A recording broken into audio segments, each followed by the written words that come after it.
This is your WLAK Daily News Roundup for Lake Air, 107.5 FM and 1260 AM in Amory.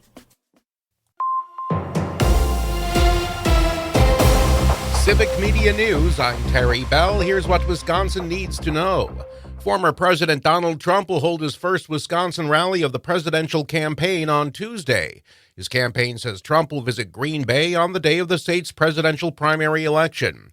Wisconsin's a battleground state, and the Marquette poll says only 2% of voters in Wisconsin have not made up their minds.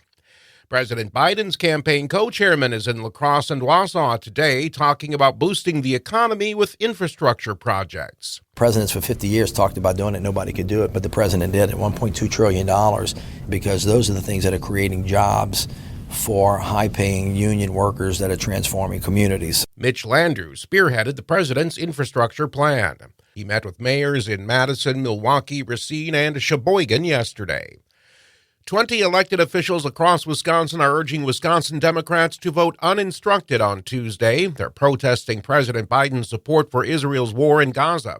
Meanwhile, 6 to 12% of Wisconsin voters may go with one of the third-party or independent candidates for president in November. There's this sense that the American political system is broken and not listening to ordinary Americans. So there's lots of disenchantment. Political scientist Kathy Kramer speaking with Wisconsin Eye.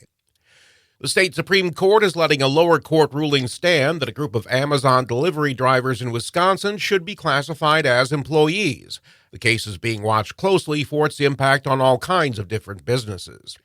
Wisconsin and other large dairy-producing states are keeping an eye on reports of bird flu in dairy cows in Texas and Kansas. State veterinarian Darlene Conkle says milk from sick cows does not go into the food supply. I'm Terry Bell, Civic Media News. Now here's what you need to know closer to home.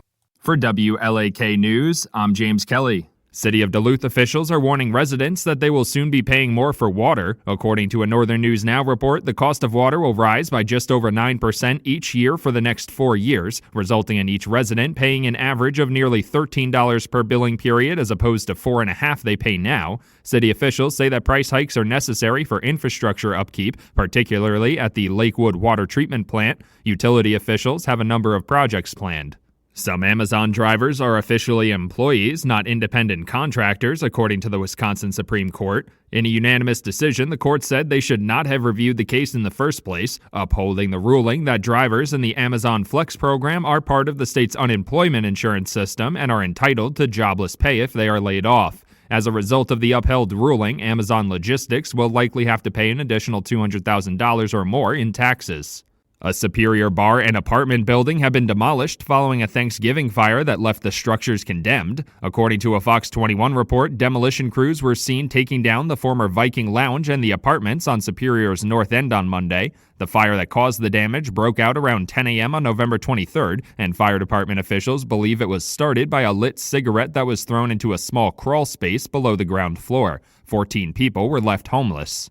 If you live in Minnesota and have a dog that just won't stop digging, they could be the next Ambassadog for Minnesota Energy Resources. The organization is hosting a contest where residents can submit a photo of their dog digging online, and the winning dog will be the face of the company's National Safe Digging Month campaign. The goal of the campaign is to remind people to call 811 at least 2 days before undertaking a digging project. Photos for the contest must be submitted online by April 8th. The identities of the suspect and victim of a Duluth homicide have been revealed. 25-year-old Dale Howard was arrested and charged with second-degree murder after allegedly killing his girlfriend, 27-year-old Alyssa Volan. According to the Duluth Police Department, neighbors heard Volan crying in Howard's apartment, and when police arrived, they found Volan dead with Howard in the bedroom of the apartment. Howard allegedly also violated a domestic abuse no-contact order with Volan that was issued on March 12th.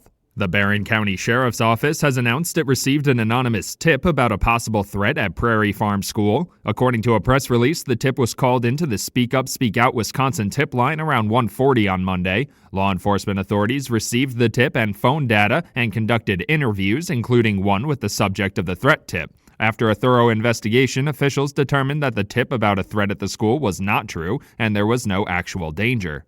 The Duluth City Council voted to reject a resolution calling for a permanent ceasefire in Gaza on Monday. It was a highly attended meeting with community members speaking passionately on both sides of the issue, with proponents saying the resolution would make them feel safer in the city and those against arguing the city has no authority to make a resolution like this. In the end, the resolution was rejected by a 5-4 vote. City councilors Forsman, Kennedy, Nephew, Swenson, and Tomanek were the ones to vote against it.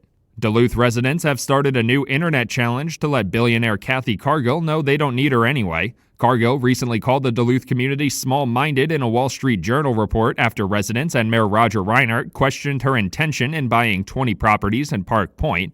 After a comment about Cheerios in the report, Duluth residents have started the Duluth Cheerio Challenge, which aims to donate as many boxes of healthy cereal as possible to local food shelves. And that's what you need to know. For WLAK News, I'm James Kelly. Are the Packers headed to Brazil? Hi, I'm Mike Clemens with sports. The NFL is considering sending either the Packers or the Browns to Brazil for the season opener against the Eagles. When will they find out? Mark Murphy. I anticipate probably within the week we'll find out. So it's either us or Cleveland. If they choose us, we'll welcome it. I think it'd be exciting. It'd be the first game ever in Brazil, and could be exciting, but want to make sure that we're, some of those things are worked out. NBA, the Bucks had a 19-point lead at home in the fourth quarter, but lost to the Lakers, 128-124 in double overtime. Bucks head coach Doc Rivers. First game in a while, it will be a good lesson for us. We didn't trust the pass tonight. A lot of zero pass shots or one pass shots. And when we play like that, we get away with it some nights because guys make shots. But we lost our trust. And that's something we haven't done. Not that concerned by it. We won't do that very often. But it will scream off the tape. And it'll be good for us to see. College basketball, A.J. Storr says he's leaving the Badgers and turning pro, eligible for the upcoming NBA draft. Are more players leaving the Badgers program? Mike, I don't know. They don't know. We see the world we're in. We'll have conversations. Got a lot of guys, all but Tyler, have an option to come back. And there'll be other options, I'm sure. What other, if guys want to test the waters in the draft or get feedback on that, we haven't had those conversations yet. That's Badgers head basketball coach Greg Gard. With sports, I'm Mike Clemens. On your entertainment beat, I'm Pete Schwaba. Have you always wondered why characters on The Simpsons are yellow? Series creator Matt Groening says simply because it's different. Groening says while creating the show, an animator showed him a yellow character workup, and Groening loved it, adding that when you flip around the dial, the color of the characters immediately say it's The Simpsons. He continued saying another thing that makes The Simpsons different is that they only have 4 fingers, a fun factoid that often goes unnoticed by many viewers. Speaking of things that go unnoticed on The Simpsons, the New York Post reports that on a recent podcast, executive producer Matt Selman talked about one of the biggest blunders of all time that happened during season 6 on the episode called And Maggie Makes 3. Apparently in the background, where Marge is telling Homer she is pregnant with Maggie, there is a picture of Maggie. It's a good thing that yellow skin jumps out at people, so they never noticed. Okay, romantics, season 28 of The Bachelor is in the books, and tabloids, including the New York Post, are calling the finale absolutely jaw-dropping. Apparently no one saw Bachelor Joey Grossaday handing a rose and proposing to the finalist who said yes. See, jaw-dropping would have been the appropriate headline if she said no. But instead, this season ended like the previous 27 seasons, in routine, jaw-dropping fashion. Here's hoping they last until the premiere of season 29. Say what you want about reality TV, but they are making strides in diversity. The Hollywood Reporter says The Bachelorette will have an Asian American lead for the first time. 25-year-old Jen Tran has been selected for the show's 21st season to fend off prospective husbands. Tran was eliminated from this season of The Bachelor, but sometimes 15 minutes of fame comes with a snooze alarm. Good luck, Jen. We hope you find TV love. If rumored new 007 Aaron Taylor Johnson does accept the role of James Bond, the New York Post reports he will have the support of 84-year-old former Bond portrayer George Lazenby on one condition, and that is that Johnson do the character justice, like Lazenby did in his one Bond film. Lazenby was James Bond in 1969's On Her Majesty's Service. For those of you headed to Google like I did, Lazenby is spelled Lazenby. The Terminator has a pacemaker. Us Weekly reports former California Governor Arnold Schwarzenegger was given the implant due to 3 open-heart surgeries. Arnold talked about it in his podcast, Arnold's Pump Club, which, by the way, is a great podcast name, whether the subject is lifting weights or surgeries involving the heart. The 76-year-old bodybuilder was told it's pronounced pacemaker. He responded with, "That's what I said, pacemaker." For more showbiz fun, tune into Nightlight with me, Pete Schwaba, every night between 7 and 9 p.m. on the Civic Media Radio Network.